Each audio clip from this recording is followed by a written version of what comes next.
Ada seorang konglomerat, umurnya ya kira-kira 70-an.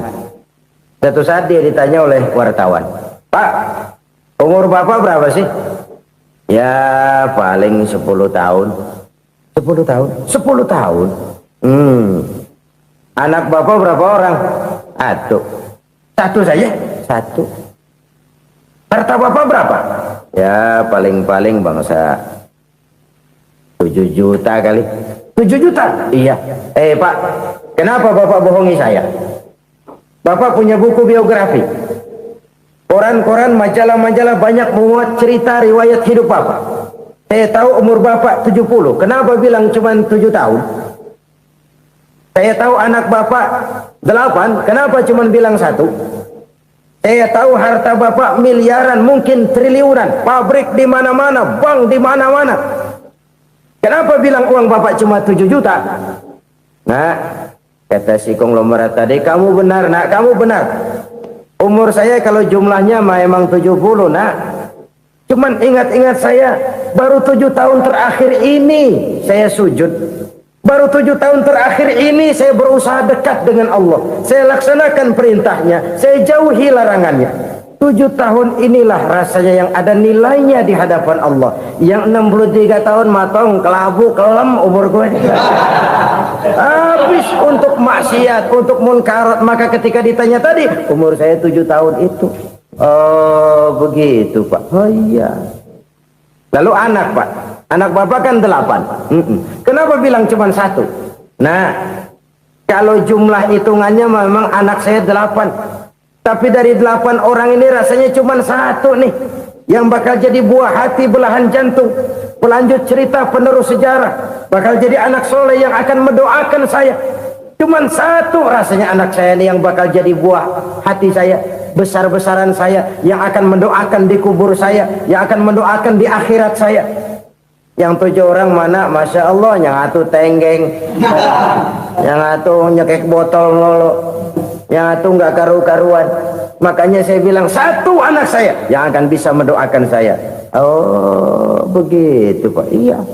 Nah, harta Pak, harta Bapak kan triliunan, pabrik Bapak di mana-mana, uang Bapak hampir di tiap bank-bank besar. Kenapa bilang cuma 7 juta? Betul kau Nak. Harta saya kalau jumlahnya memang miliaran, triliunan mungkin. Tapi yang saya ingat baru 7 juta tuh yang saya belanjakan di jalan Allah. Saya nyumbang masjid, saya santuni yatim piatu, saya bantu pembangunan pesantren, saya bantu pembangunan rumah sakit Islam. Itu yang akan saya bawa pulang ke akhirat, yang 7 juta itu. Ya, ucapan la haula wa la quwwata illa billah. Ibadah kan ada yang berat, modalnya besar. Bangun masjid berat, modalnya besar. Bangun rumah sakit berat, modalnya besar. Ada ibadah yang berat tapi modalnya ringan. Misalnya puasa. Puasa itu berat, mengendalikan nafsu. Kalau sekedar nggak makan nggak minum sih enteng. Mengendalikan nafsu itu jihad terbesar, tapi kan modalnya ringan, cuma niat saja. Ini ibadah berat, modalnya ringan. Ada ibadah yang ringan, modalnya juga enteng, seperti termasuk ucapan la haula wa la quwwata illa billah. Tanpa sadar, la haula wa la quwwata illa billah, nyelengin tuh di surga. Nyelengin, kita nggak terasa, nyelengin simpenan akhirat. La haula wa la quwwata illa billah, nyimpan lagi. Kaget, la haula wa la quwwata illa billah, nyimpan lagi, banyak simpenan. Walaupun sebenarnya yang dimaksud di sini adalah kesadaran batin bahwa tidak ada daya dan kekuatan kecuali Allah. Itu intinya. Kita memulai pekerjaan disunahkan baca bismillah, kan begitu. Apa itu? Kesadaran moral bahwa ini saya bisa kerjakan. Saya kerjakan ini dengan menyebut nama Allah. Kenapa? Kalau Allah tidak memberikan daya dan kekuatan, mana mampu saya kerjakan ini. Maka saya kerjakan ini dengan menyebut nama Allah. Bismillah. Kesadaran moral. Manusia hanya wajib berusaha, tapi nggak pernah wajib berhasil. Banyak hal-hal yang kalau kita renungkan secara rasio nggak mungkin Tapi jadi kenyataan, la haula wala quwata illa billah. Tidak ada daya dan kekuatan kecuali bagi Allah semata-mata. Kesadaran moral akan kelemahan dan keterbatasan makhluk bernama manusia. Kadang kita kagum dengan otak, tapi kita sering lupa sama yang bikin otak. Padahal bagaimanapun hebatnya otak, yang bikin otak pasti lebih hebat dari otak. Selalu berusaha menyimpan sesuatu yang bisa membawa manfaat, baik untuk dirinya, untuk anak cucunya, maupun untuk keluarganya, untuk masa kini dan masa depannya. Kadang simpanan itu berbentuk uang, kadang berupa tanah, lain saat berbentuk pabrik, dan lain sebagainya. Sementara masa depan yang paling pasti adalah akhirat. Jika untuk masa depan dunia kita rela memeras keringat, membanting tulang, pergi pagi dan pulang petang, menyimpan uang, menyimpan tanah, menyimpan pabrik, pernahkah kita merenung jika satu saat kiamat datang, kita dibangkitkan dari kubur masing-masing, berdiri di padang mahsyar untuk mempertanggungjawabkan seluruh kegiatan hidup kita di dunia ini, lalu kita akan menuju ke alam akhirat. Sudahkah kita mempunyai simpanan untuk akhirat kita? Pada pertemuan kali ini saya ingin menyampaikan sebuah hadis di mana Rasulullah sallallahu alaihi wasallam bersabda, arba'un min kanzil jannah. Simpanan sorga ada 4 macam. Yang pertama, ikhfa'us sadaqah, menyembunyikan sedekah. Saudara-saudara kaum muslimin, sebagaimana yang kita maklum bahwa Allah Subhanahu wa taala melebihkan sebagian rezeki dari kita terhadap yang lain. Ada yang kaya, ada yang setengah kaya, ada yang miskin, ada yang setengah miskin, dan selanjutnya. Ada yang gajinya kecil tapi penghasilannya gede. Ada yang penghasilannya gede tapi nggak punya gaji. Ada juga yang memang gajinya gede dan penghasilannya gede. Kelebihan rezeki merupakan sunnatullah dan tidak harus membuat kita merasa lebih dari yang lain. Bahkan sebaliknya, kelebihan itu harus membuat kita ringan tangan untuk menolong mereka yang memang memerlukan pertolongan. Kalau saudara diberikan ilmu, maka pertanyaan akhirat cuma satu, ilmumu kau amalkan untuk apa? Kalau saudara diberikan umur yang panjang, pengadilan akhirat juga bertanya satu, umurmu kau habiskan di mana? Tapi kalau saudara diberikan harta, pengadilan akhirat akan bertanya 2, hartamu kau dapat dari mana, kau belanjakan kemana? Dari mananya ditanya dan kemananya juga ditanya. Oleh karena kita akan dimintakan pertanggungan jawab, maka amanah yang bernama harta ini harus kita gunakan dengan sebaik-baiknya. Ada penggunaan yang merupakan kewajiban, itu zakat namanya. Ada penggunaan yang sewaktu-waktu, itu infak namanya. Ada yang lebih sewaktu-waktu lagi, dan itu sedekah namanya. Zakat dia terikat oleh haul dan nisab, oleh putaran batas waktu dan ukuran dari harta itu sendiri. Sedangkan infak terikat oleh situasi dan kondisi perekonomian seseorang. Sedangkan sedekah tidak terikat dengan apapun. Dalam kondisi seperti apapun kita bisa melakukan sedekah dengan yang terkecil sekalipun. Sampai-sampai Rasulullah sallallahu alaihi wasallam mengajarkan, la tahqiranna minal ma'rufi syai'an walau an talqa akhaka biwajhin talik. Atau ada hadis, tabassumuka fi wajhi akhika laka shadaqah. Senyumanmu kepada temanmu adalah sedekah. Jadi untuk melakukan sedekah tidak harus dalam berbentuk uang. Dengan ilmu kita bisa sedekah, dengan tenaga kita bisa bersedekah, dengan pikiran kita bisa bersedekah, bahkan senyum kepada teman itu pun sedekah. Jadi kalau sodakoh dengan uang memang belum punya uang, nyengir aja banyakin. Itu asal pada tempatnya, jangan lalu ketemu tiang listrik cengengesan. Tentu tidak pada tempatnya dan tidak wajar. Nah, sodakoh yang paling dicintai Allah adalah sodakoh yang disembunyikan. Artinya jauh dari sifat riya. Kan kadang-kadang ada orang sedekah itu disebutkan namanya. Apa tidak bagus? Kalau memang niatnya ikhlas, ya bagus-bagus saja. Untuk memberikan sugesti kepada yang lain. Si Fulan bin Fulan nyumbang sekian, diumumkan. Boleh kalau niatnya untuk memberikan rangsangan kepada yang lain supaya dia menyumbang lebih besar dari orang tadi. Tapi kalau itu mendatangkan riya, maka sodakoh yang paling dicintai Allah adalah sodakoh yang disembunyikan. Tangan kiri saja tidak tahu apa yang diberikan oleh tangan kanan. Sedekah yang dilakukan dengan ikhlas akan merupakan perbendaharaan surga, tersembunyi dari pandangan orang lain, tidak seorang pun tahu. Karena memang sikap yang baik adalah melupakan kebaikan dan mengingat kesalahan. Itu salah satu ciri orang bahagia.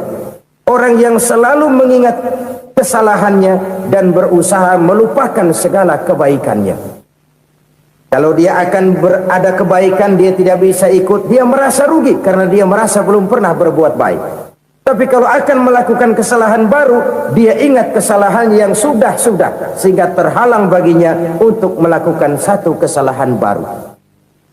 Demikianlah saudara-saudara, bahwa Allah melebihkan rizki sebagian kita dari yang lain, agar terjadi tolong-menolong dalam kehidupan ini. Jadi kesenjangan yang nature, kesenjangan yang alami itu sunnatullah.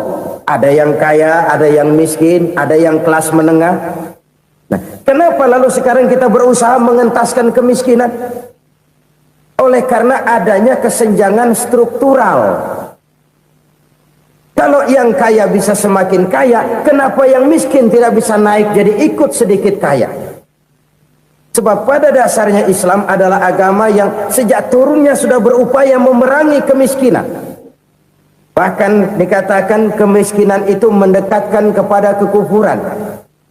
Orang kalau miskin udah dekat banget sama kafir. Gampang menjadi kafir. Berapa banyak saudara-saudara kita yang oleh karena soal perut, oleh karena soal materi, terpaksa meninggalkan dan menanggalkan akidahnya, menjual petunjuk yang diberikan Allah dengan kesenangan dunia yang cuma sebentar ini. Na'udzubillah thumma na'udzubillah.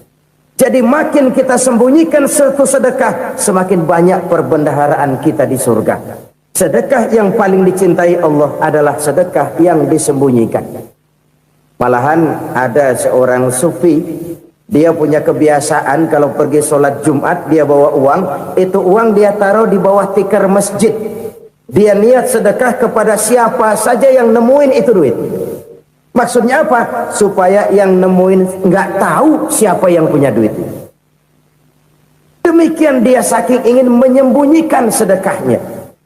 Karena sifat riya itu bisa memakan amal kita sendiri. Riya itu termasuk menyebut-nyebut kebaikan kita. Orang yang suka nepuk dada, sedikit-sedikit ngitungnya kalau nggak gua. Tuh kalau nggak gua tuh yang belah situ, kalau nggak gua, kalau nggak gua. Iya, kalau nggak lu kenapa emang?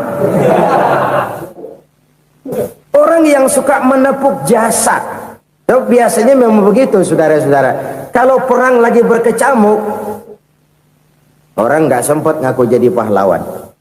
Tapi begitu perang selesai, yang kagak kenal bedil ngaku pahlawan, mas. Itu sesuatu yang biasa. Oleh karenanya, orang-orang yang ikhlas dalam bersedekah, disembunyikannya sedekah itu, Allah cinta betul. Malahan ada hadis memberikan jaminan, inna sedaqatal mar'il muslimi tazidu fil umri wa tadfa'u mitatas su'i. Sesungguhnya sedekahnya seorang mukmin tazidu fil umri, bisa menambah umur panjang, wa tadfa'u mitatas su'i, dan menyelamatkan manusia dari mati secara su'ul khatimah. Jadi siapa yang kepengen panjang umur, banyaklah sedekah. Yang bosan hidup, pelit terus. Sedekah menambah panjang umur dan menyelamatkan manusia dari mati secara su'ul khatimah. Pak, katanya umur itu nggak bisa ditambah, nggak bisa dikurangin. Kapan? Kalau ajal sudah datang. Fa idza jaa ajaluhum la yastakhiruna sa'atan wa la yastakdimun. Kalau ajal datang tidak bisa dimajukan, tidak bisa dimundurkan.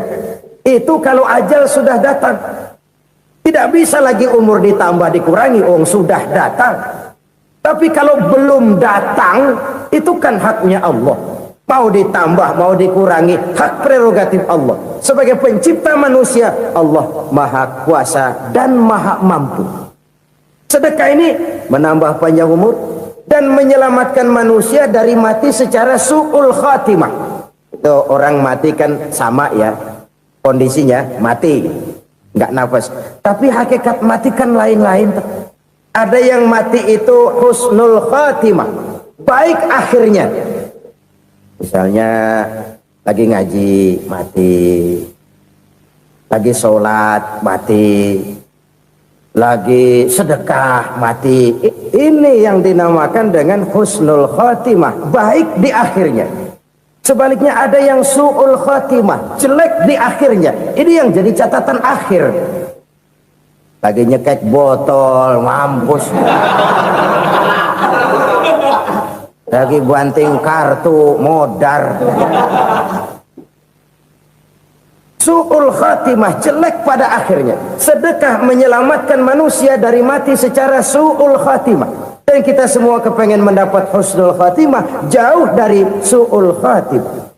Oleh sebab itu yang bisa menyelamatkan kita dari penyakit itu antara lain adalah sedekah yang disembunyikan, yang dikerjakan dengan ikhlas karena Allah, tidak karena kepengen dipuji orang, tidak karena ingin dikatakan orang pemurah. Sebab orang dermawan itu orang yang memberi tanpa harus diminta.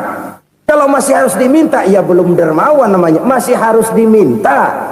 Kalau nggak diminta ya tulus, lolos, polos. Saudara-saudara kaum muslimin rahimakumullah, harta adalah amanat dan akan kita pertanggungjawabkan. Allah melebihkan rizki sebagian kita dari yang lain agar kita saling tolong menolong, bantu membantu. Nabi janjikan siapa yang meringankan beban saudaranya muslim di dunia, Allah akan meringankan bebannya di akhirat nanti. Sebuah jaminan dari baginda Nabi. Si orang yang kita bantu barangkali tidak bisa membalas, Allah yang akan membalas lewat jalan lain yang tidak pernah kita sangka-sangka. Ada orang tanya, Pak, ini ada orang nyumbang masjid sambil marah-marah, bagaimana? Saya bilang sumbangannya aja ambil, marahnya jangan. Marahnya jangan diambil, itu urusan dia. Saudara-saudara kaum muslimin rahimakumullah, umat Islam ini kan umat yang punya potensi besar. Kadang kita merenung, kenapa kadang-kadang pembangunan masjid kok lambat sekali? Kalau hotel hari ini peletakan pertama, bulan depan peresmian. Supermarket hari ini peletakan batu pertama, minggu depan peresmian. Tapi kalau sudah yang namanya masjid, kadang-kadang peletakan batu pertama sekaligus jadi batu terakhir. 3 tahun, 4 tahun, campur nebar jalak di jalanan, duit dijaring kayak ikan sepat. Apa tidak ada orang Islam yang kaya? Banyak. Apa tidak ada pengusaha muslim yang jadi konglomerat? Ada. Lalu yang belum banyak itu yang komit terhadap nilai-nilai agamanya. Akhirnya kita jatuh jadi umat yang lemah. Belum ada pengusaha konglomerat muslim buka pabrik supermi cap beduk misalnya umpamanya atau pabrik kecap cap sorban supaya identitas keislamannya sedikit kelihatan. Kita jatuh jadi umat yang lemah karena potensi tidak terinventarisir dengan baik. Kita ini ibarat kompor yang cuma matengin nasi orang lain. Potensi kita dimanfaatkan oleh orang lain. Ukhuwah Islamiyah kita baru terbatas kepada silaturahmi. Ukhuwah di bidang ekonomi kita lemah, ukhuwah di bidang kebudayaan kita lemah, apalagi ukhuwah di bidang politik kita lebih rapuh lagi. Padahal ukhuwah itu adalah totalitas kehidupan manusia, menyangkut ipolek sosbud, memerlukan nilai-nilai ukhuwah. Jadi oleh karena itu mari kita menyadari di dalam harta kita, walaupun kita yang cari pergi pagi pulang sore peras keringat banting tulang, di sana ada harta anak yatim, di sana ada hak masjid, di sana ada hak pesantren, di sana ada hak jihad. Berbahagialah seseorang apabila dia oleh Allah dijadikan keran. Keran itu menyimpan air, tapi tidak untuk dirinya, tapi disalurkannya kepada mereka yang memang memerlukannya. Saudara-saudara kaum muslimin rahimakumullah, ini yang pertama. Jadi perbendaharaan surga adalah menyembunyikan sedekah. Orang lain nggak tahu, kita pun nggak pernah ngitung-ngitung. Kita anggap lewat begitu saja, padahal itu deposit akhirat. Satu. Yang kedua, perbendaharaan surga itu apa? Wa kitmanul musibah, menyembunyikan kesulitan. Kadang orang takut menghadapi kesulitan, tapi makin kita merenung, hidup ini kan sebenarnya urusan. Takut sama urusan ya jangan hidup. Tandanya orang hidup itu kalau punya urusan. Urusan melupakan problem, problem sering menimbulkan kesulitan. Kesulitan bukan untuk ditakuti, tapi untuk diatasi dan dicarikan jalan keluarnya. Siapa sih orangnya yang nggak pernah sulit-sulit? Makin tinggi status sosialnya, makin gede urusannya. Makin tinggi kualitas imannya, makin berat tingkat kesulitannya. Cuma memang yang namanya enak itu seperti pelangi. Biang lala itu nggak pernah di atas kepala kita, di atas kepala orang melulu. Lo sih enak lo, kata kita. Dia juga bilang yang enak kan lo. Pelangi itu nggak pernah di atas kepala kita. Kata tukang beca, aduh enak ya naik Mercy.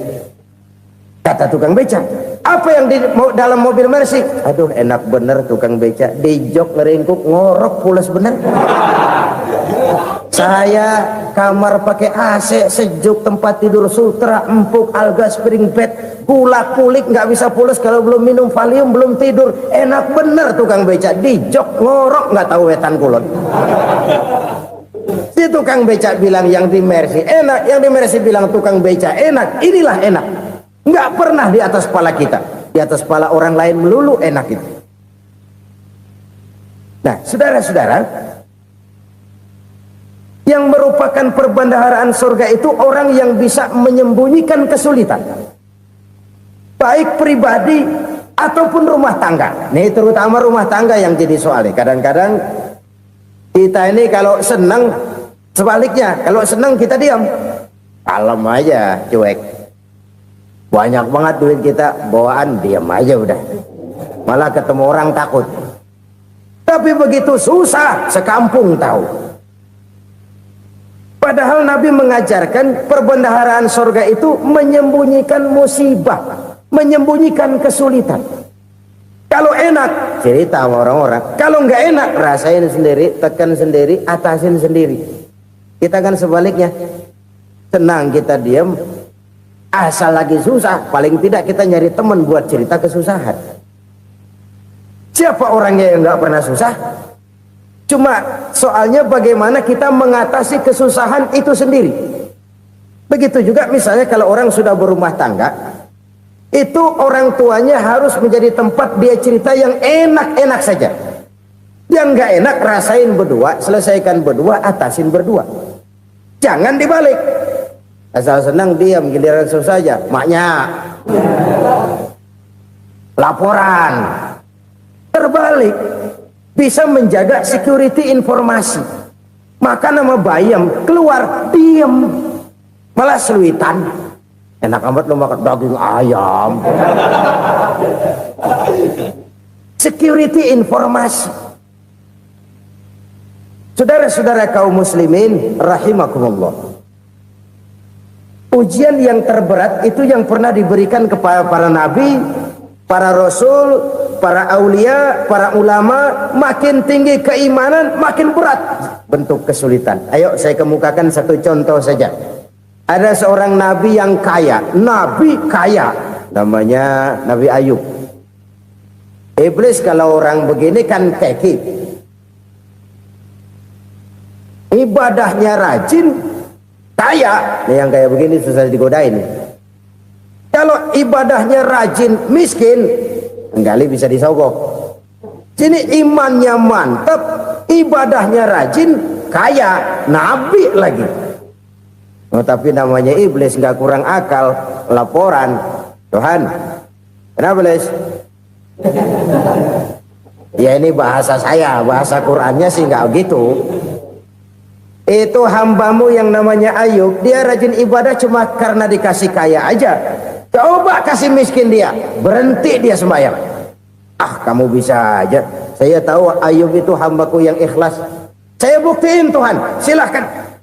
Dibuktiin lah, iblis turun ke alamin. Yang mula-mula dia lakukan, dia rusak sawah ladang Nabi Ayub. Dia binasakan binatang ternak Nabi Ayub. Sehingga dalam waktu singkat, jatuhlah Nabi Ayub dari orang paling kaya, jadi orang paling miskin. Beliau masih ibadah di mihrab dalam masjid. Datang iblis. Saudara Ayub, ya, lagi ngapain? Ibadah. Nyembah Allah, nyembah Allah. Oh, percuma. Kenapa?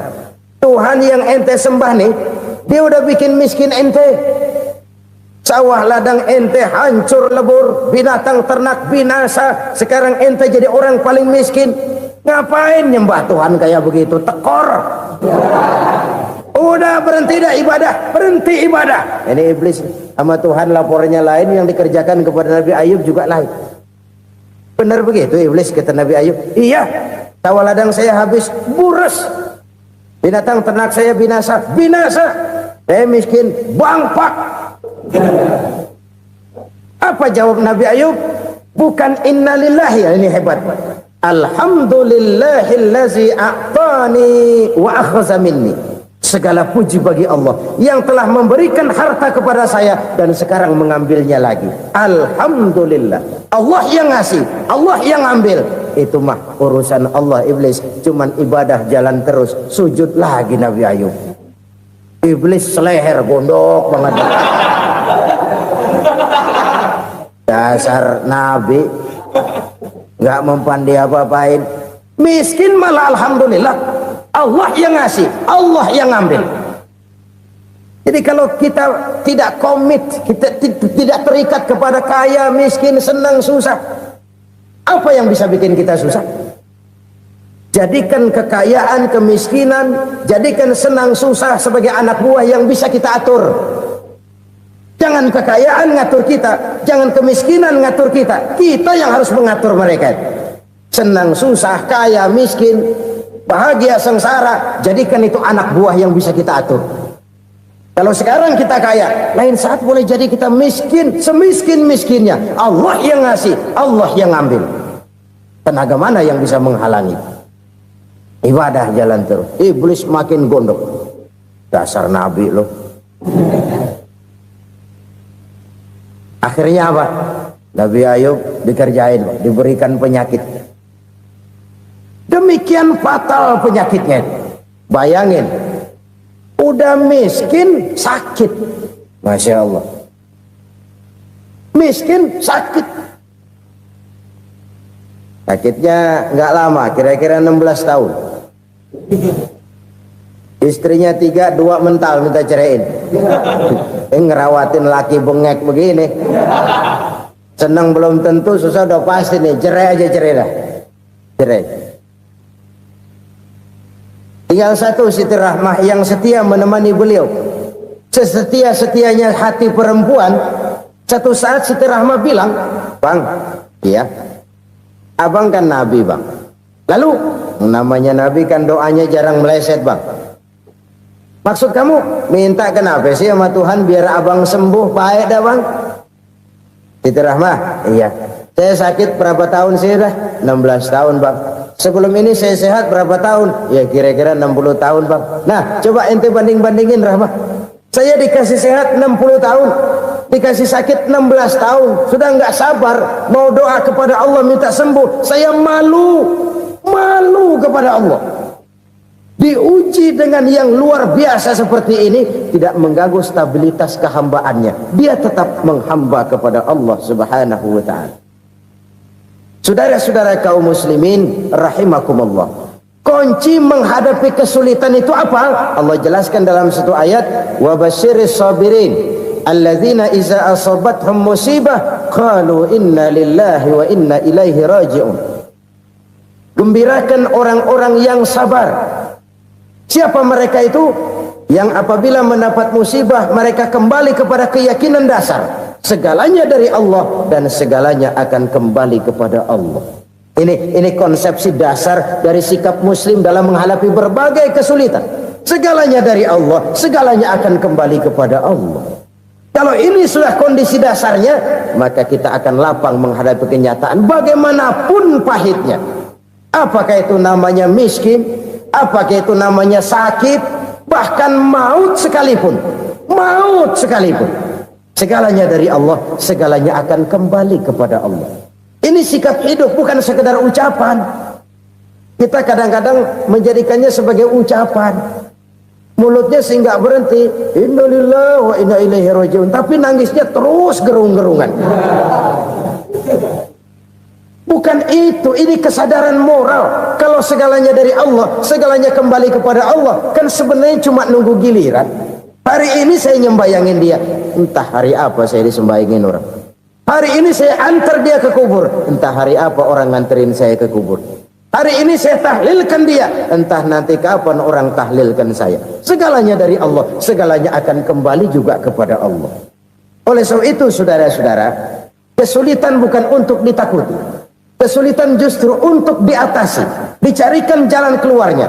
Dan tidak ada orang yang tidak pernah mendapat kesulitan. Tidak ada. Semakin tinggi status sosial, semakin tinggi kualitas keimanan, semakin besar juga tingkat kesulitan. Hanya saja bagaimana cara kita mengatasinya. Dan Al-Quran menyatakan, inna ma'al usri yusra. Di balik kesulitan itu pasti ada kemudahan. Roda itu berputar.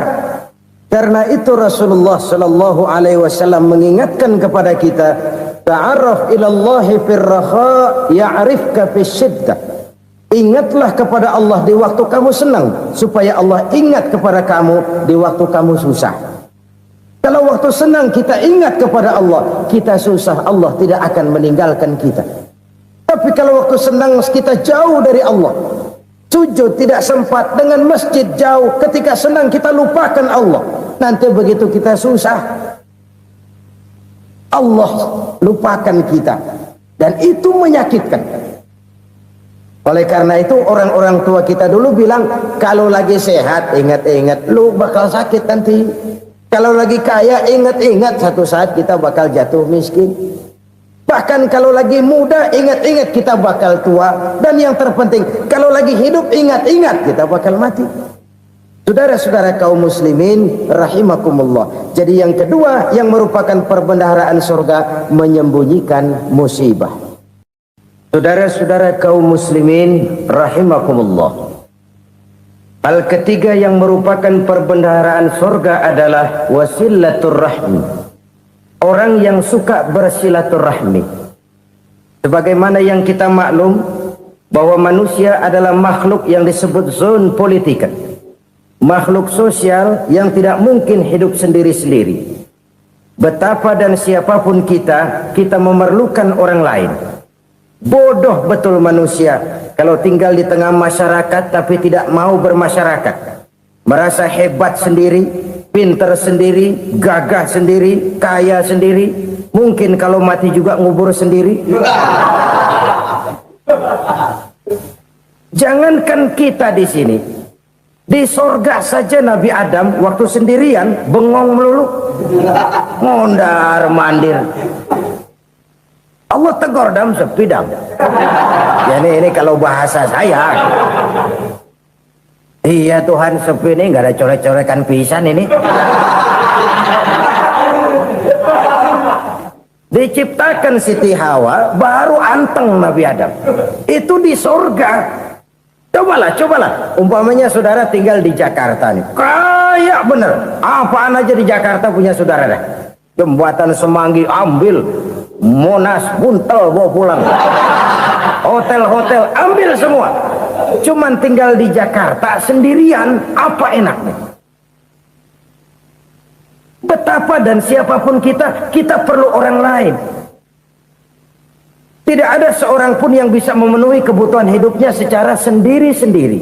Nah, Islam telah menyelamatkan manusia dari ras diskriminasi, mengikat manusia dengan persaudaraan yang berlandaskan kepada akidah. Karena itu dianjurkan bersilaturahmi. Bahkan Nabi menyatakan, man arada ayyubsata lahu fi rizqihi wa yunsa'a fi atharihi falyasil rahimah.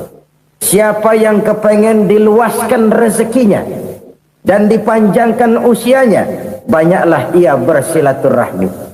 Siapa yang kepengen dimudahkan rezekinya, hendaknya ia banyak bersilaturahmi. Kalau banyak teman, kesulitan kan paling tidak ada tempat cerita. Udah susah, sendirian kita pikirin diri, nggak ada tempat tukar pikiran. Cepet banget sama bengek. Dilawan sendiri. Nah, secara makro kita bisa berkata, tidak mungkin ada kemenangan kalau tidak ada kekuatan. Tidak ada kekuatan kalau tidak ada kesatuan dan persatuan. Tidak mungkin ada kesatuan dan persatuan tanpa semangat silaturahmi. Kalau umat Islam mau menang, dia harus kuat. Kalau umat Islam mau kuat, dia harus bersatu. Kalau umat Islam mau bersatu, dia harus membudayakan silaturahmi ini. Bahkan sampai-sampai kata Nabi, kalau bisa cari nilai tambah. Apa? Silman qata'ak. Bersilaturahmilah kau kepada orang yang marah denganmu. Masya Allah, indahnya ajaran agama kita. Orang yang marah pun kepada kita, kata Nabi, kalau bisa bersilaturahmilah kepadanya, kepada orang yang marah itu. Di situ nilai tambah. Cuman jujur nih hadis, ngucapinnya gampang, ngamalinnya yang berat banget. Orang marah sama kita disuruh silaturahmi, ada apa malu? Lu marah, ada gua marahan lagi. Tunggu pikirin. Saudara-saudara kaum muslimin rahimakumullah. Tapi ini yang diajarkan, bahkan ini yang dicontohkan oleh baginda Rasul. Bagaimana begitu mudah, misalnya satu saat Abu Jahal ini ngatur strategi bagaimana bikin Muhammad celaka. Dia gali lubang di depan tempat tidurnya. Dia tutupin daun korma. Terus dia panggil seseorang, ke sini. Kasih tahu Muhammad, pamannya sakit keras, minta ditengokin. Berangkat orang ini ke sana. Muhammad, labbaik. Pamanmu sakit keras, dia minta ditengokin. Baik, saya akan datang menjenguk beliau. Berangkatlah Nabi ke rumah Abu Jahal tanpa prasangka apapun. Abu Jahal udah pasang setil, selimut 3 rangkap setengah dia pakai, persis kayak orang meriang. Tapi sembari ngintip dari balik selimut, begitu Muhammad buka pintu, nah masuk perangkap nih. Muhammad jalan menuju tempat pembaringan. Makin lama makin dekat, makin lama makin dekat, makin dekat ke lubang yang dipasang oleh Abu Jahal itu. Dalam hati Abu Jahal, terus dah jatuh, mampus dah lo ini. Mampus lo hari ini nih. Apa yang terjadi? Malaikat Jibril datang. Muhammad, pamanmu cuma pura-pura sakit. Di depan tempat tidurnya ada lubang perangkap supaya kamu jatuh ke situ. Sudah, kamu pulang. Balik kanan Nabi. Sudah hampir jatuh ke lubang, balik kanan, pulang. Bayangin kecewanya Abu Jahal. Muhammad dikit lagi, Muhammad dikit lagi. Enggak paman, saya pulang aja. Emosi bangun dari tempat tidur, enggak sadar kalau lagi pura-pura sakit. Lompat ngejar Nabi, dia lupa dengan lubang yang dia gali. Serak nyemplung sendiri ke dalam lubang.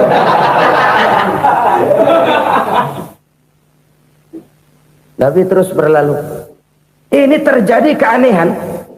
Jatuh ke lubang yang dia gali itu sebenarnya nggak terlalu dalam ya, antara 3-4 meteran lah. Tolong saya jatuh ke lubang ini. Datanglah pelayan-pelayannya itu. Angkat saya dari sini. Oh, yang ngulurin tambang. Satu gulung belum juga nyampe itu tambah. Kurang beli lagi ke warung. Sambung ulur lagi enggak juga bisa sampai. Wah ini kerjaan Muhammad ini. Tolong siapa salah seorang kamu ke rumah Muhammad, kasih tahu encangnya kecebur. Minta ditolongin. Sampaikan kepada Rasul. Kenapa? Pamanmu jatuh ke lubang, Muhammad minta tolong diangkatin. Tambang udah nyambung-nyambung nggak nyampe juga. Ya, nanti saya datang saya tolong. Cobain. Nyata-nyata orang berniat jahat mau mencelakakan dia. Datang dia menolong. Ini yang disebut air tuba dibalas air susu ya ini. Bukan sebaliknya. Air tuba dibalas air susu. Paman, kecebur ya? Iya Muhammad, tolong ini. Pegang tangan saya. Nabi ulurkan tangannya, nyampe, dipegang oleh Abu Jahal, diangkat ke atas, sampai atas. Apa kata Abu Jahal? Sihirmu memang hebat Muhammad. Udah ditolongin dikata sihir. Yang enak kita kemplang kan itu orang begitu. Urusan apa? Tapi inilah akhlak. Kalau bisa kamu bersilaturahmilah dengan orang yang marah kepadamu sekalipun. Orang marah kita tetap baik. So, kalau kita berbuat baik sama orang yang memang baik, rasanya sih biasa-biasa aja. Orang baik kita baik lagi, ya draw aja, belum ada nilai tambah di situ. Baru ada nilai tambah kalau kita bisa berbuat baik kepada orang yang nyakitin kita. Itu namanya kita setingkat di atas dia. Dia sakitin kita, kita berbuat baik sama dia. Dia pelit sama kita, kita baik sama dia. Dia marahin kita, kita deketin dia. Di situ kita punya nilai tambah. Jadi siapa yang ingin diluaskan rezekinya kata Nabi dan dipanjangkan umurnya, hendaklah ia banyak-banyak bersilaturahmi. Sederhana sebenarnya silaturahmi, tapi silaturahmi membangkitkan semangat kesatuan dan persatuan. Kesatuan dan persatuan melahirkan kekuatan. Dalam matematika 1 ditambah 1 pasti 2. Tapi di tengah masyarakat, 1 orang takut ditambah 1 orang takut, hasilnya jadi 2 orang setengah berani. Kenapa setengah berani? Karena udah berdua. Tadi pan takut sendirian. Kalau dia kumpul turu-turu takutlah jadi berani. Kita yang lemah, kita yang tidak berdaya, kita yang miskin, kalau mau kompak bersatu, apa yang nggak bisa kita kerjain? Apalagi tinggal di kota besar, pilihan cuma 2. Bertahan atau minggir. Bertahan atau minggir. Untuk bisa bertahan harus mampu bersaing. Untuk mampu bersaing harus punya keahlian. Keahlian harus ditunjang dengan pendidikan, ditambah oleh kekompakan sebagai umat. Udah miskin mencar mulu, orang injak kita. Orang nggak pandang urusan apa malu. Oleh karena itu silaturahmi pada hakikatnya merupakan roh dari ukhuwah yang diajarkan oleh agama kita. Bagaimana Islam menyelamatkan masyarakat manusia dari ras diskriminasi, mengikat manusia, dan tidak ada persaudaraan yang lebih indah selain persaudaraan yang diikat dengan nilai-nilai akidah. Sepanjang orang di jalan Allah, itulah saudara kita. Keluar dia dari jalan Allah, selesailah persaudaraan sampai di situ. Karena itu, kalau ingin menyimpan sesuatu di surga, banyaklah bersilaturahmi. Datang ke rumah ini, datang ke rumah itu, dan lain sebagainya. Itu simpanan kita di akhirat nanti. Ini yang ketiga. Saudara-saudara, yang keempat, perbendaharaan surga itu apa? Wa qawlu la hawla wa la quwwata illa billah. Ucapan la hawla wa la quwwata illa billah. Ibadah kan ada yang berat, modalnya besar.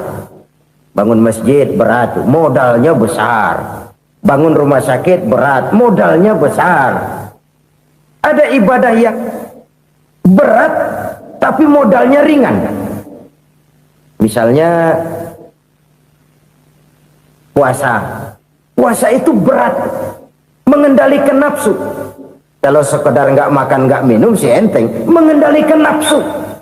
Itu jihad terbesar, tapi kan modalnya ringan, cuma niat saja. Ini ibadah berat, modalnya ringan. Ada ibadah yang ringan, modalnya juga enteng. Seperti termasuk ucapan la haula wa la quwwata illa billah. tanpa sadar. La haula wala quwata illa billah. Nyelengin tuh di surga. Nyelengin, kita nggak terasa. Nyelengin simpenan akhirat. La haula wala quwata illa billah. Nyimpen lagi. Kaget. La haula wala quwata illa billah. Nyimpen lagi. Banyak simpenan. Walaupun sebenarnya yang dimaksud di sini adalah kesadaran batin. Bahwa tidak ada daya dan kekuatan kecuali Allah. Itu intinya. Kita memulai pekerjaan disunahkan baca bismillah, kan begitu? Apa itu? Kesadaran moral bahwa ini saya bisa kerjakan. Saya kerjakan ini dengan menyebut nama Allah. Kenapa? Kalau Allah tidak memberikan daya dan kekuatan, mana mampu saya kerjakan ini.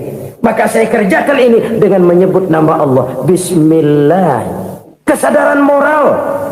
Manusia hanya wajib berusaha, tapi nggak pernah wajib berhasil.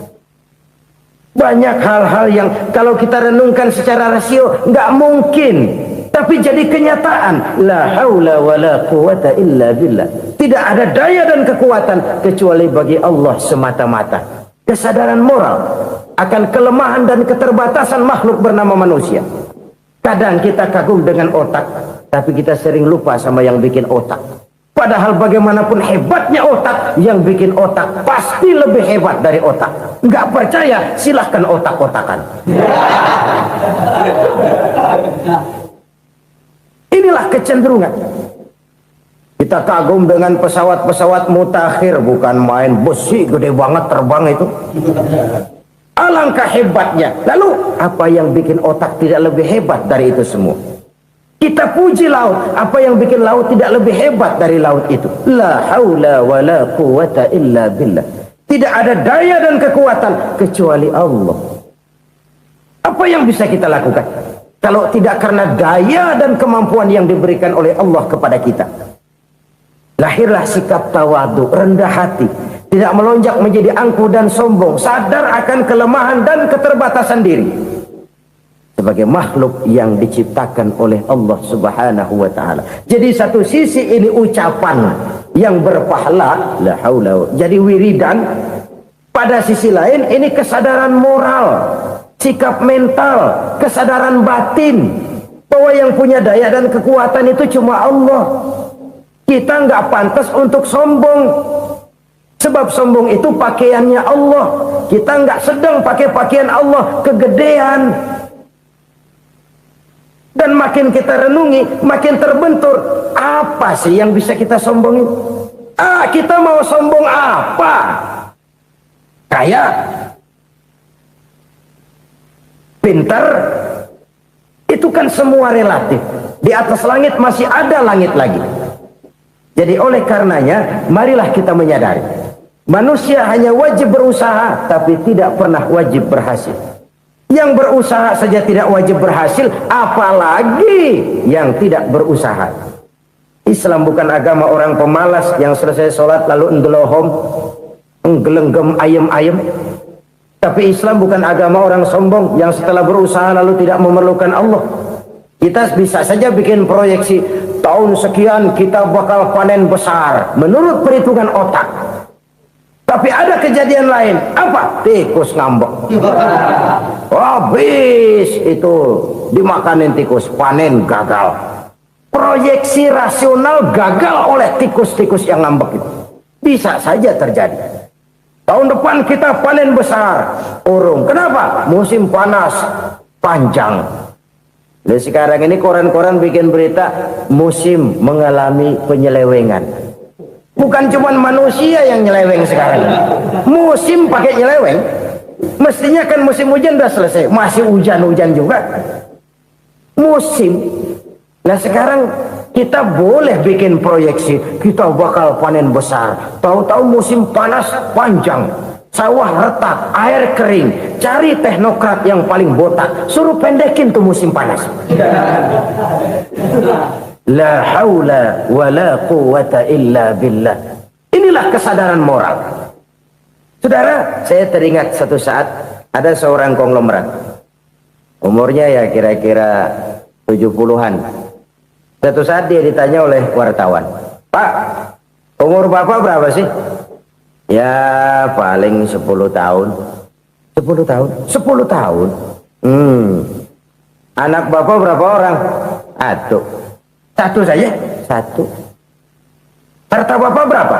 Ya paling-paling bangsa 7 juta kali. 7 juta? Iya. Pak, kenapa bapak bohongi saya? Bapak punya buku biografi. Koran-koran, majalah-majalah banyak memuat cerita riwayat hidup bapak. Saya tahu umur bapak 70. Kenapa bilang cuma 7 tahun? Saya tahu anak bapak 8. Kenapa cuma bilang 1?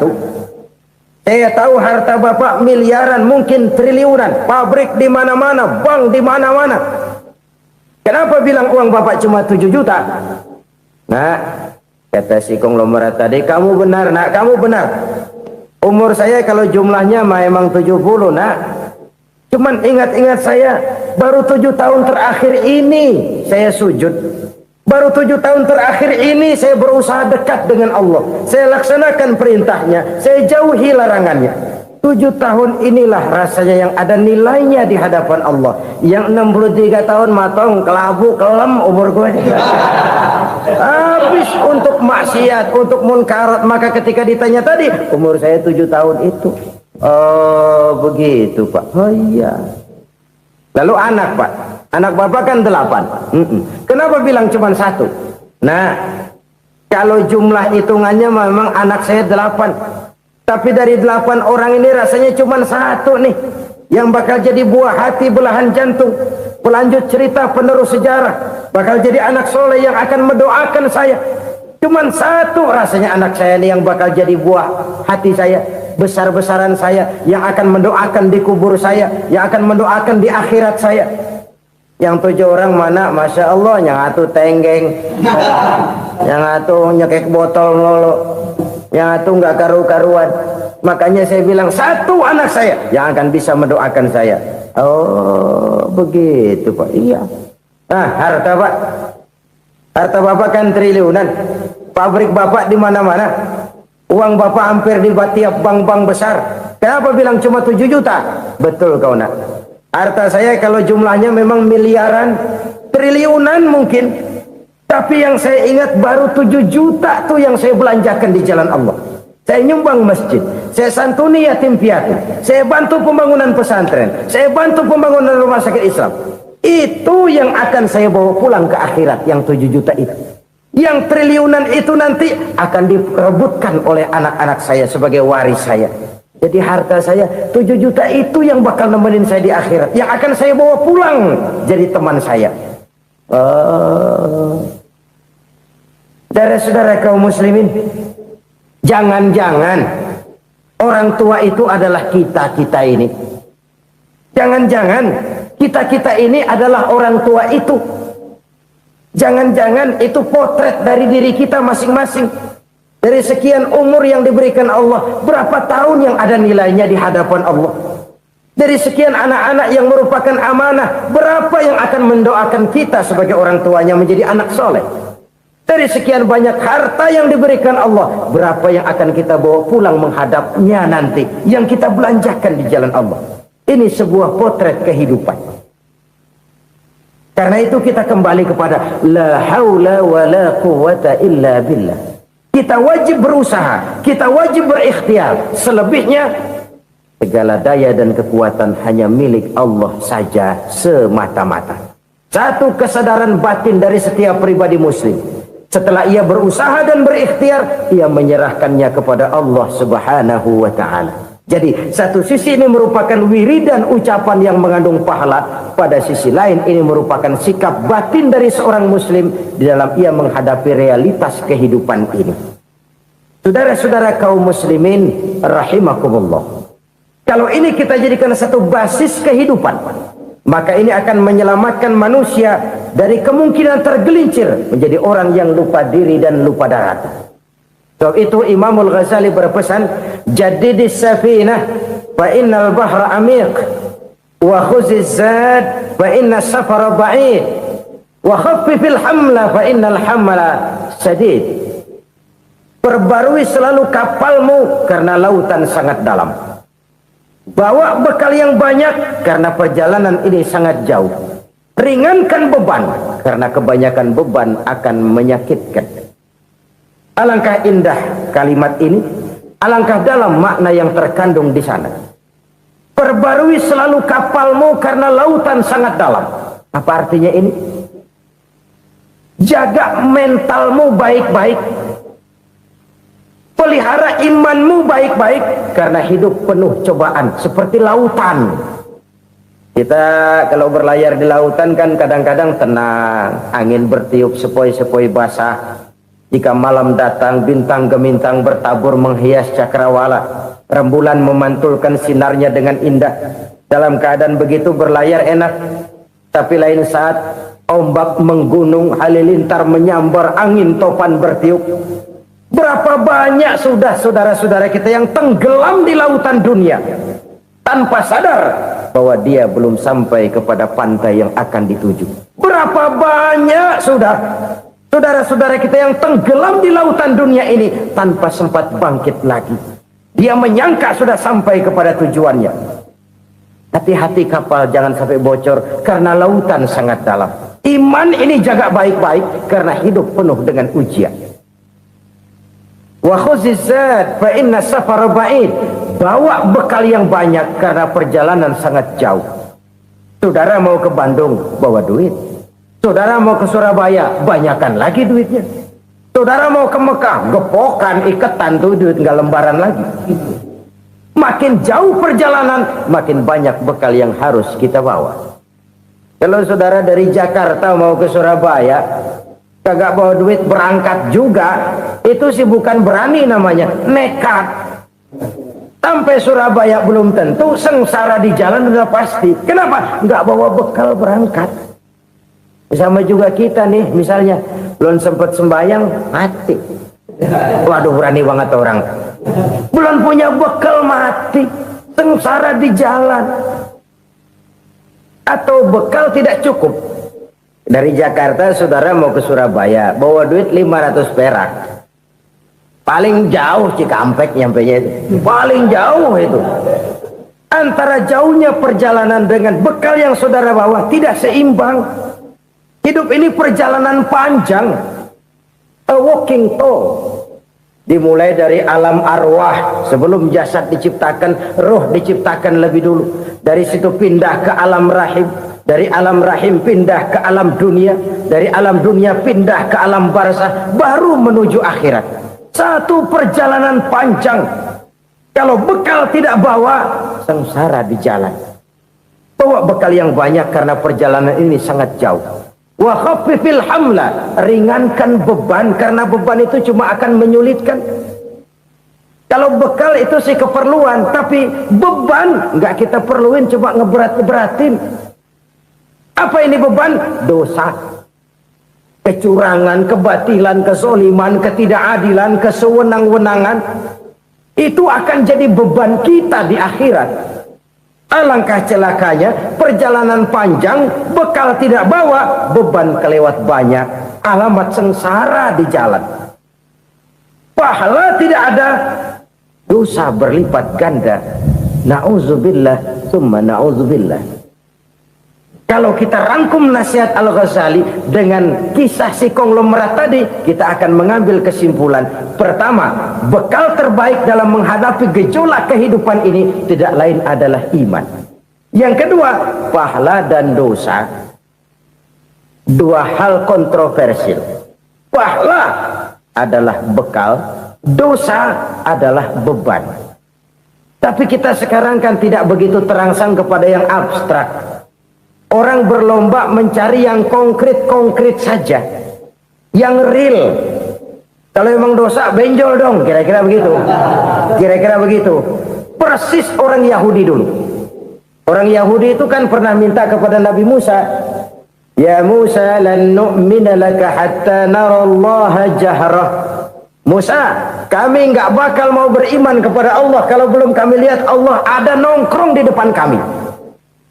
Kalau memang Tuhan ada, taruh dong di depan kami. Mau yang konkret-konkret saja. Kalau memang dosa, benjol dong. Kalau memang pahala, berasa dong. Orang terangsang kepada yang real, yang konkret-konkret saja. Karena itu untuk mengejar dosa orang mau bayar, tapi untuk mengejar pahala walaupun tidak bayar orang segan. Ini yang dikatakan oleh Nabi, kamu mengharapkan ke surga tapi kamu berat melaksanakan sesuatu yang bisa membawa kamu ke surga. Kamu ingin jauh dari neraka, tapi tiap saat kamu lakukan perbuatan-perbuatan yang justru menjerumuskan kamu ke neraka. Idda'aitum an-najata minan nar wa ramaitum fiha anfusakum. Kamu ingin selamat dari neraka, tapi kamu lemparkan diri kamu ke neraka. Kamu ingin masuk surga, tapi berat sekali kamu melakukan perbuatan-perbuatan yang bisa menyampaikan kamu di surga. Saudara-saudara kaum muslimin rahimakumullah. Jadi hal keempat yang merupakan perbendaharaan surga adalah la haula wa la quwwata illa billah. Satu sisi ini merupakan ucapan yang memperberat timbangan akhirat. Pada sisi lain ini merupakan sikap hidup seorang muslim. Kesadaran batin yang sangat dalam bahwa tidak ada daya dan kekuatan kecuali Allah.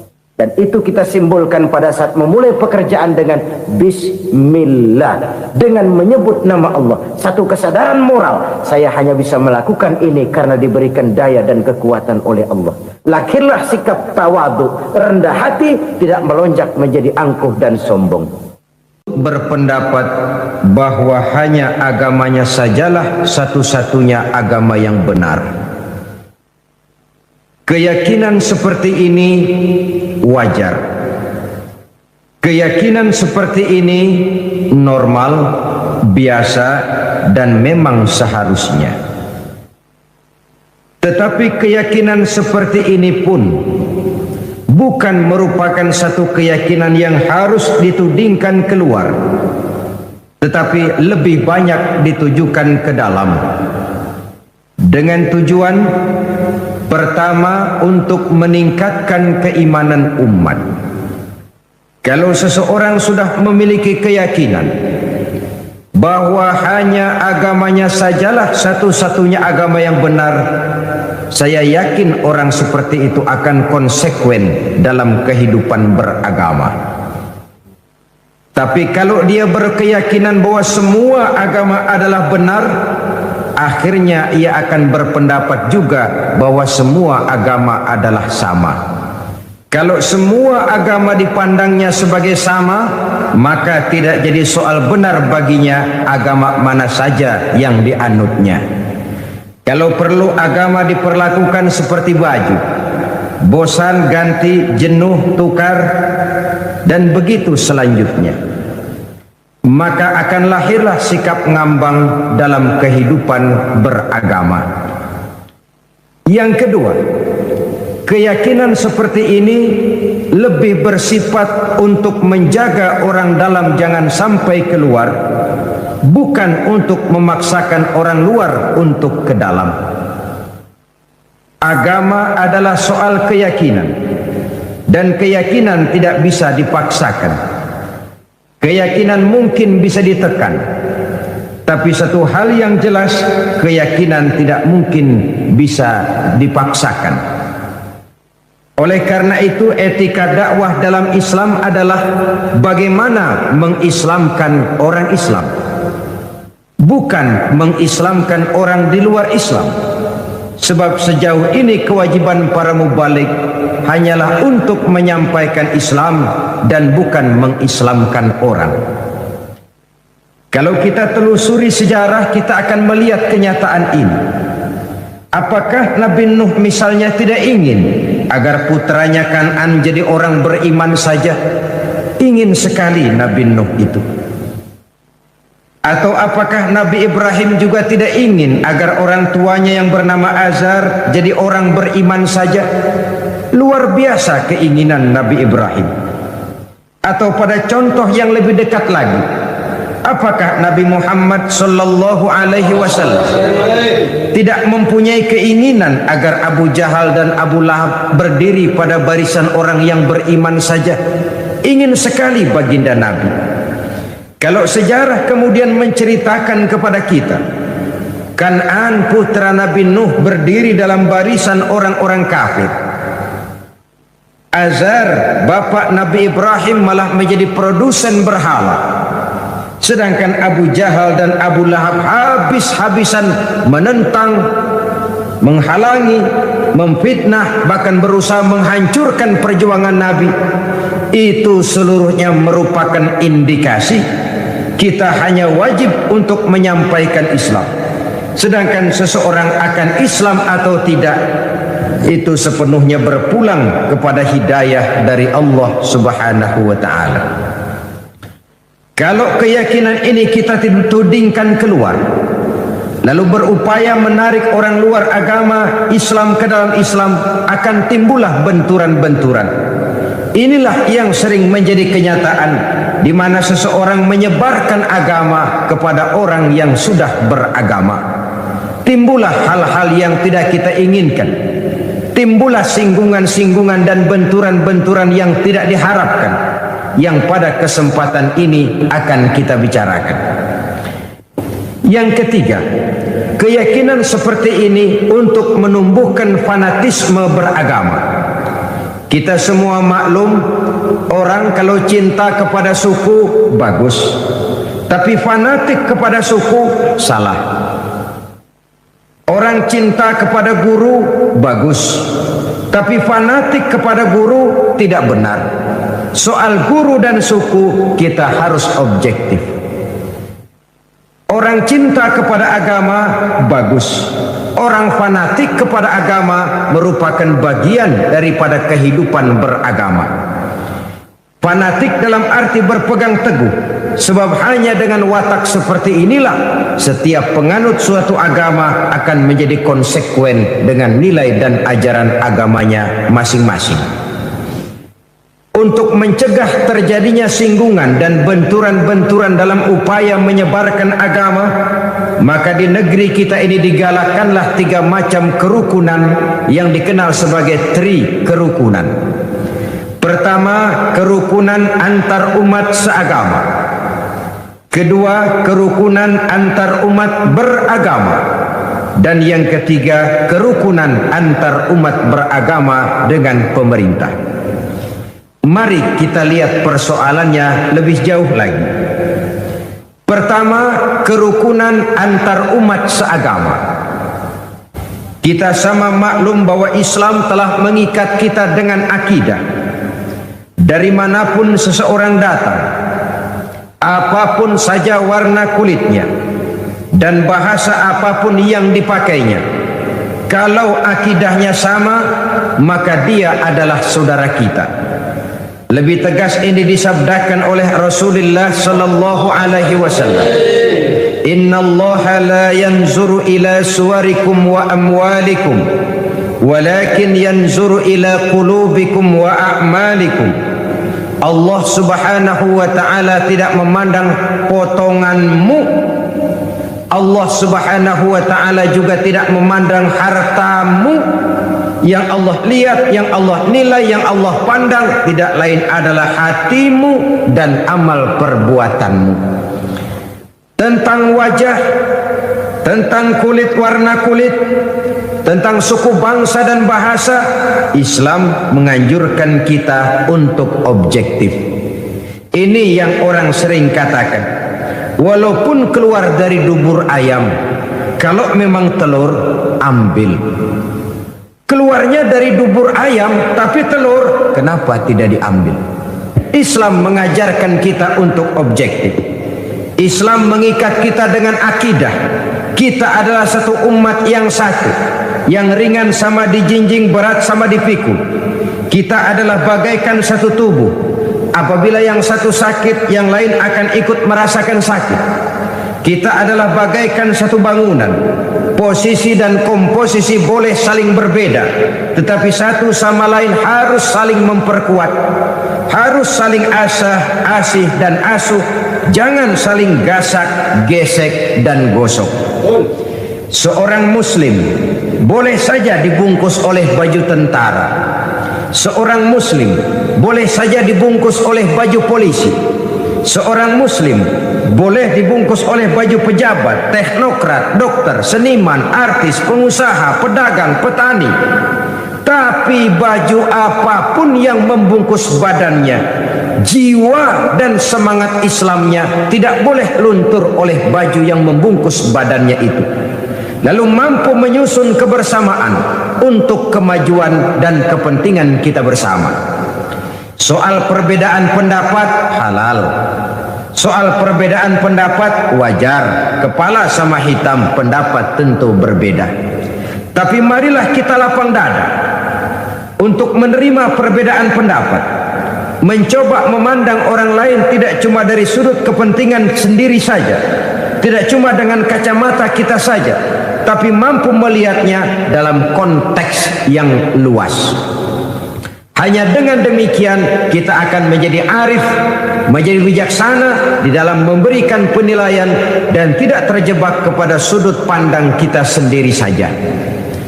Saudara-saudara kaum muslimin rahimakumullah, sudah lewat masanya kita umat Islam berkotak-kotak karena hal-hal kecil yang tidak prinsip. Sudah lewat masanya kita bertengkar karena hal-hal kecil yang menyangkut soal-soal teknis. Sudah datang waktunya kita menyusun saf yang lebih lurus.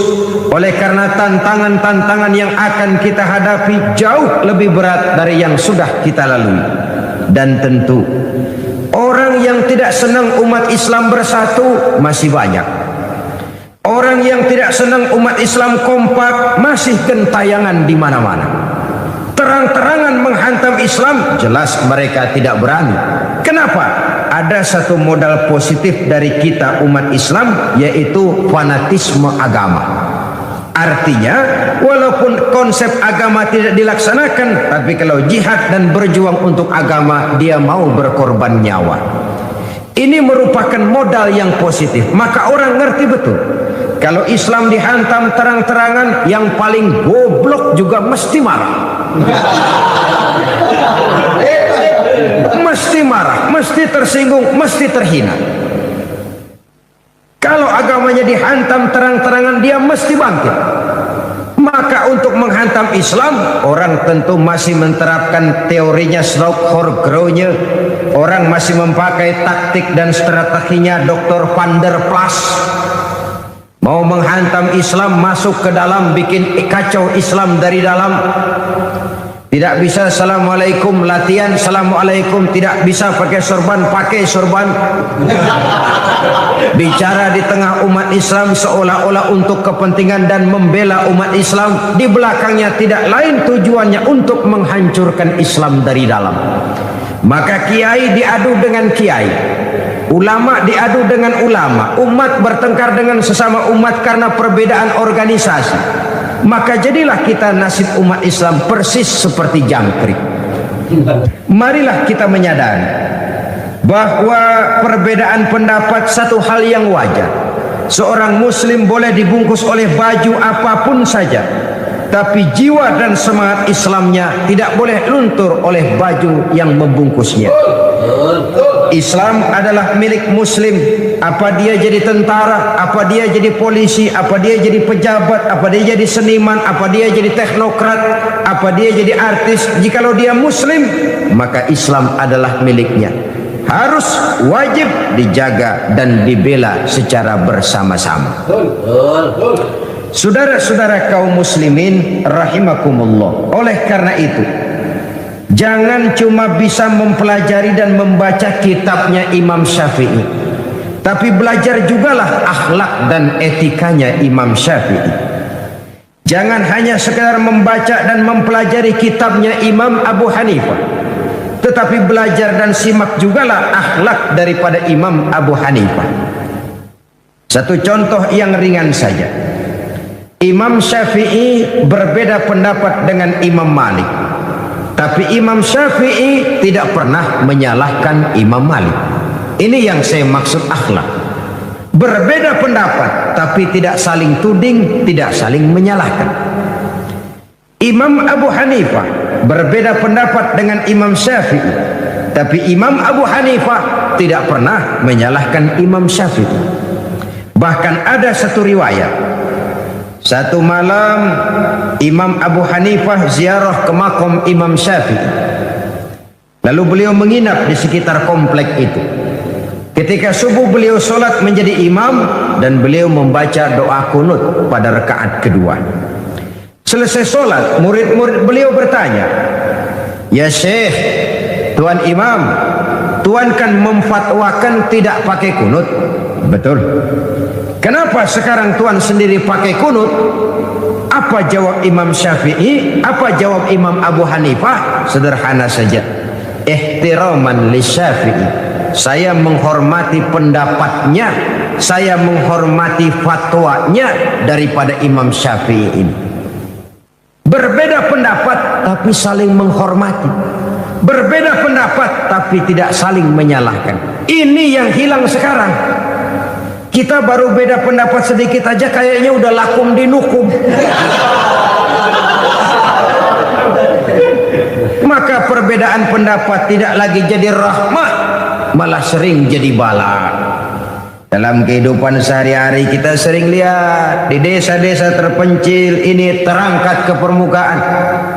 Yang satu usoli, yang satu enggak, pisah RW. Yang satu Jumatan azan sekali, yang satu 2 kali bikin masjid di samping masjid.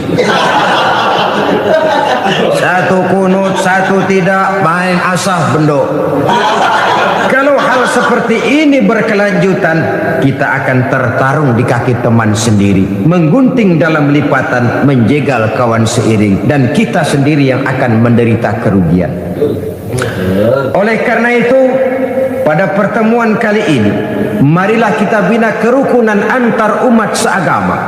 Baju boleh berbeda, bendera boleh beraneka warna, kaos dan jaket boleh juga tidak sama. Tapi jikalau merasa muslim, jangan perbedaannya yang kita perbesar, tapi persamaannya yang kita cari. Hanyalah jikalau kita rukun, kompak, guyup dan bersatu, saya yakin kita akan bisa berbuat lebih banyak, baik untuk kepentingan agama, bangsa dan negara yang sama-sama kita cintai ini. Tapi jikalau kita berpecah belah, centang perenang, satu ke barat, satu ke timur, lain ke utara, satu lagi ke selatan, tidak ada persamaan persepsi, maka kita akan tertarung di kaki teman sendiri. Kita juga yang akan jadi lemah akibatnya. Saudara-saudara kaum muslimin rahimakumullah. Oleh karena itu, kerukunan antar umat seagama merupakan hal yang wajib kita laksanakan, agar dengan itu kita menjadi satu umat yang kuat untuk sanggup menjawab segala tantangan-tantangan dan problema-problema yang timbul, untuk meningkatkan harkat dan martabat kehidupan umat beragama. Bahwa kita punya keyakinan Islam tinggi, tidak ada yang lebih tinggi lagi daripada Islam, itu benar. Yang salah kalau itu sekadar kita jadikan apologi, sekedar untuk teriak-teriak membanggakan diri tanpa kita mau melihat apa yang kenyataan di dalam kehidupan kita sebagai umat. Kita bangga berteriak al-Islam ya'lu wa la yu'la alaih. Islam itu tinggi dan tidak ada yang lebih tinggi lagi daripada Islam. Kalau soal Islamnya jelas. Tapi kalau sudah bicara soal umatnya, kita ini kayak orang main layangan. Layangannya tinggi kelik di mana-mana, yang mainin tetap aja di bawah. Padahal kita tidak ingin bernasib seperti orang main layang-layang. Layang-layangnya tinggi mengapung, sedangkan yang main layang-layang tidak pernah kemana-mana. Kita ingin seperti orang naik membuat pesawat, lalu ikut naik pesawat, terbang bersama pesawat itu. Kalau Islam memang agama yang tinggi, maka kita muslim juga harus menjadi umat yang tinggi. Tinggi pendidikannya, tinggi ekonominya, tinggi kesadaran beragamanya, berbangsa dan bernegaranya, tinggi nilai etikanya, tinggi semangat jihadnya, dan begitulah selanjutnya. Bukan sekadar apologi dengan menyanyi-nyanyikan Islam sebagai agama yang tinggi, sementara kita berada di bawah. Untuk itu kita memerlukan kebersamaan, dan kebersamaan hanya akan muncul dengan kesadaran bahwa setiap kita merupakan bagian dari yang lain. Saudara yang jadi seniman, berjuanglah untuk Islam lewat karya seninya. Saudara yang pejabat, pergunakanlah jabatan itu untuk kepentingan agamanya, Islamnya, sebagaimana pejabat lain dari agama lain juga berbuat untuk kepentingan agamanya. Jangan kadang-kadang kalau sudah mau pensiun baru jihad.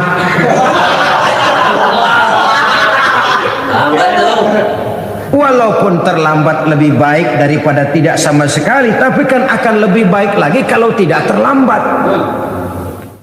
Justru kalau mau berbuat untuk kepentingan agama, jangan nunggu sampai pensiun. Ini yang sering terjadi. Kalau sudah pensiun, tanda tangan udah kagak laku, memo udah nggak dihargain, pengaruh sudah nggak ada, baru mau jihad. Ngomongnya hebat, segala macamnya hebat. Kemarin kemana?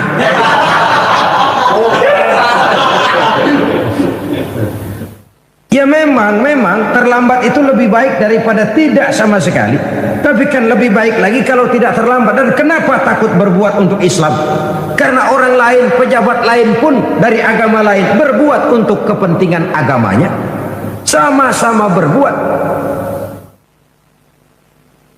Yang artis berjuanglah untuk Islam lewat kemampuannya. Yang teknokrat berjuanglah untuk Islam dengan teknologinya. Dan begitulah selanjutnya. Jikalau setiap kita berpikir bagaimana kita menghidupkan nilai-nilai Islam ini, saya yakin dengan kebersamaan maka nilai-nilai Islam akan lebih berkibar dan berkobar di bumi pertiwi yang kita cintai ini. Saudara-saudara kaum muslimin rahimakumullah, mari kita bina dan kita tingkatkan kerukunan antar umat seagama. Perbedaan pendapat jangan menyebabkan kita saling bergontokan, tapi saling menghormati, saling menghargai. Ketegangan-ketegangan yang ada jangan kita tambahkan lagi. Bahkan persamaannya lah yang harus kita cari dan bukan perbedaannya yang kita besar-besarkan.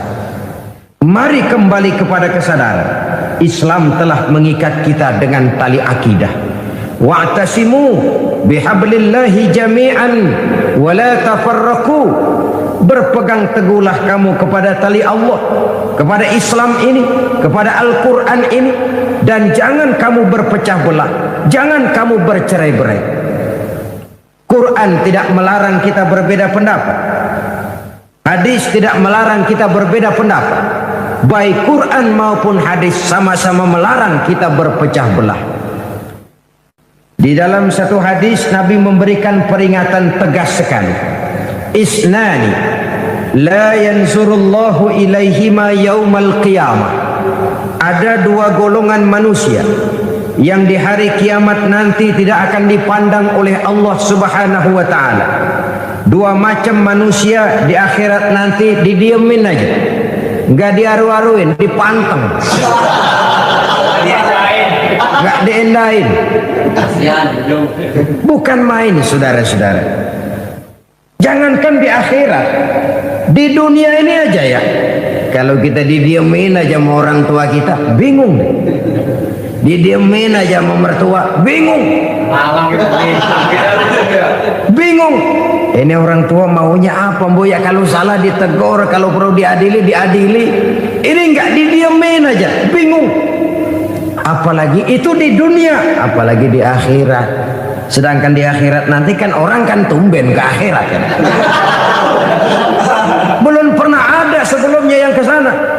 Sudah ke akhirat baru pertama kali. Untuk seterusnya sampai sana nggak ada yang ngaruin, didiemin aja. Ya Allah, alangkah malangnya. Siapa mereka itu? Pertama kata Nabi, orang yang didiamkan saja oleh Allah itu qati'ur rahim, orang yang suka memutuskan silaturahmi, orang yang suka marah-marahan. Sakit palanya kalau nggak marahan sama orang. Saudara-saudara kaum muslimin rahimakumullah, ini kan simbol orang yang nggak mau rukun, orang yang nggak mau bersatu, merasa hebat kalau bisa ngantem orang lain. Walaupun dia sendiri sebenarnya barangkali tidak lebih baik dari yang dihantamnya. Sebab biasanya Maling ayam merasa hebat kalau berhadapan dengan maling kambing. Itu biasa. Dia nggak merasa bahwa dia nyolong ayam. Wah, si ayam nggak apa-apa kecil, no, kambing no. Maling kambing akan merasa dirinya benar kalau berhadapan dengan maling kebo. Jadi kalau kita melihat kesalahan orang lain, kita sering lupa dengan kesalahan yang kita lakukan. Disinilah rahasia Nabi berpesan, tuba liman syaghalahu aibuhu an uyubin nas. Beruntunglah orang-orang yang kekurangan dirinya, aib dirinya menyebabkan dia cukup sibuk untuk tidak mengorek-ngorek aib dan kekurangan pada diri orang lain. Beruntung orang yang aib dirinya, kekurangan dirinya menyebabkan dia sibuk sampai tidak sempat mencari-cari kekurangan pada diri orang lain. Tapi celaka benar orang yang terlalu sibuk mencari dan mengorek aib dan kekurangan orang lain sampai dia lupa kepada aib dan kekurangan dirinya sendiri. Jadi manusia pertama yang nanti tidak akan diopeni oleh Allah, orang yang suka memutuskan silaturahmi. Kadang-kadang kalau sudah marah pakai grup-grupan, grup-grupan ngebon, ngundang ngajak orang lain, marahan yuk, marahan. Ini marahan pakai ngajak orang. Yang kedua, jarusu, tetangga yang jahat dengan tetangganya. Saudara, tidak ada kemenangan tanpa kekuatan. Tidak ada kekuatan tanpa kesatuan. Tidak ada kesatuan tanpa silaturahmi. Sebab itu konsep silaturahmi dalam Islam merupakan bagian pokok daripada ajaran agama Islam. Hanya dengan silaturahmi kita akan bersatu. Hanya dengan persatuan akan timbul kekuatan, dan hanya dengan kekuatan kita bisa meraih kemenangan. Tanpa kekuatan, kemenangan sebuah mimpi. Tanpa kesatuan, kekuatan tidak akan pernah lahir. Dan tanpa silaturahmi, kesatuan tidak akan pernah terwujud. Yang kedua, kerukunan antar umat beragama. Kita memaklumi bahwa kita bangsa Indonesia adalah satu bangsa yang sangat majmuk. Ribuan pulau, segala macam warna kulit, suku bangsa dan bahasa merupakan cerminan dari wajah Republik Indonesia ini. Pancasila sebagai dasar dan falsafah negara sesungguhnya dapat menjadi bumi yang subur bagi tumbuh dan berkembangnya setiap agama yang sah dan diakui di Republik Indonesia ini. Islam sesuai dengan namanya berarti damai, aman dan tentram. Sejarah menjelaskan kepada kita, belum pernah Islam ini dikembangkan dengan ujung pedang. Belum pernah Islam ini dikembangkan dengan kekuatan materi. Selamanya Islam berkembang dengan nilai-nilai moral dan al-akhlakul karimah. Kalaupun pernah terjadi perang dalam Islam, maka perang itu sendiri sesungguhnya bukan untuk memaksakan keyakinan, karena keyakinan sungguh tidak bisa dipaksakan. Perang yang timbul dalam Islam sesungguhnya tidak lebih daripada upaya untuk menjaga dan mempertahankan keyakinan dari hinaan, cemoohan, dan dari tekanan-tekanan yang muncul pada ketika itu.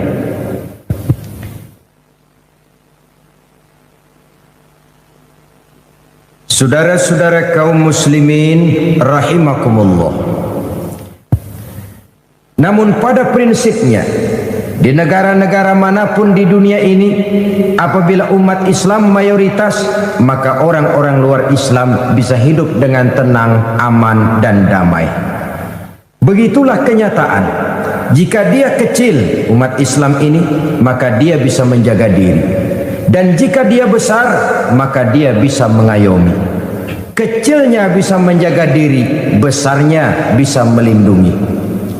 Sebaliknya, kalau kecilnya saja sudah kurang ajar, apalagi gedenya, bajingan. Lah orang kalau kecil saja belagu-lagu, apalagi udah gedenya, kan logika begitu.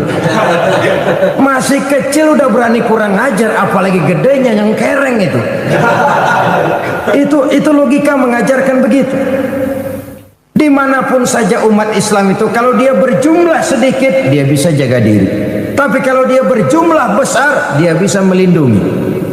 Contohlah misalnya Saudi Arabia, negara Islam, orang luar Islam yang tinggal di luar Mekah, Madinah, dia tinggal di Taif, di Yanbu, di Dhahran, di Jeddah, orang-orang kafir ini hidup dengan tenang, aman, damai, dilindungi undang-undang. Begitu di Mesir, begitu di Malaysia, begitu di Republik Indonesia, dimanapun saja kalau umat Islam golong.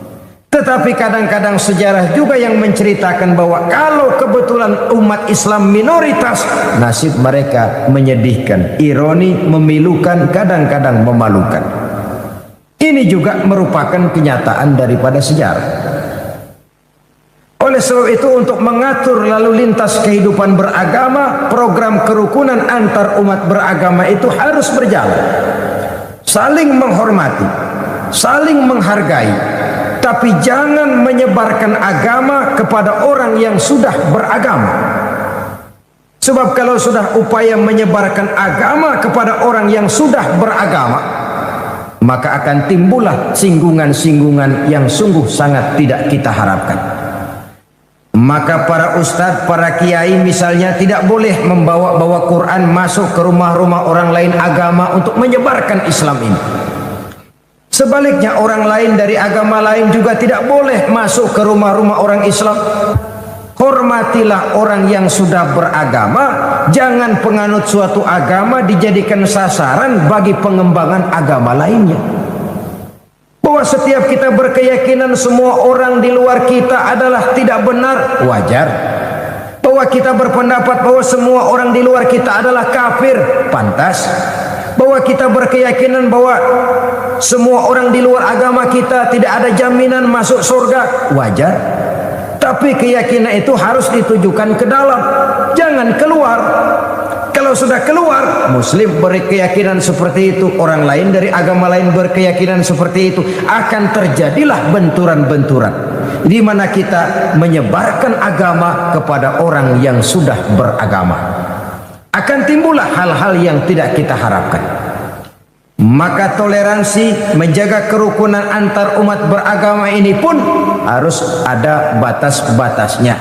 Maka yang diprogramkan betul kerukunan antar umat beragama, bukan kerukunan agama. Agama jelas berbeda, tidak bisa dirukun-rukunkan. Umatnya silahkan. Artinya hal-hal yang menyangkut bidang muamalah, bidang sosial, mari kerjasama. Bangun jalan umum, mari sama-sama. Jaga keamanan bersama, mari sama-sama. Tapi kalau sudah menyangkut akidah, keyakinan, ubudiyah, kembali kepada prinsip yang diajarkan oleh agama masing-masing. Bukankah satu saat Quraisy saking putus asanya pernah mengajak damai kepada Rasulullah Shallallahu Alaihi Wasallam? Sudahlah Muhammad, ini marah-marahan capek juga rasanya nih. Kita baik-baikan aja yuk. Maksudnya bagaimana? Oke deh, sekarang kami menyembah Tuhan kamu, Allah. Besok tapinya gantian, kamu ikut menyembah Tuhan saya, Tuhan kami. Lata, Uzza, Manat, Hubal, itu berhala-berhala di sekeliling Ka'bah. Join, kerjasama, toleransi. Toleransi model ini dijawab oleh Allah Subhanahu wa taala, "Qul ya ayyuhal kafirun la a'budu ma ta'budun." Satu nas yang jelas. Muhammad, katakan kepada mereka, hai orang-orang kafir, aku tidak menyembah apa yang kamu sembah, kamu pun tidak akan menyembah apa yang kamu sembah. Ditutup dengan satu komitmen, satu statement resmi bahwa bagimu agamamu, bagiku agamaku. Artinya agama ada couplingnya. Jangan lalu dengan dalih toleransi, menjaga kerukunan, lalu yang dirukun-rukunkan agama yang jelas berbeda itu. Wah, jangan fanatik. Bagaimana musimnya aja. Bagaimana musimnya saja.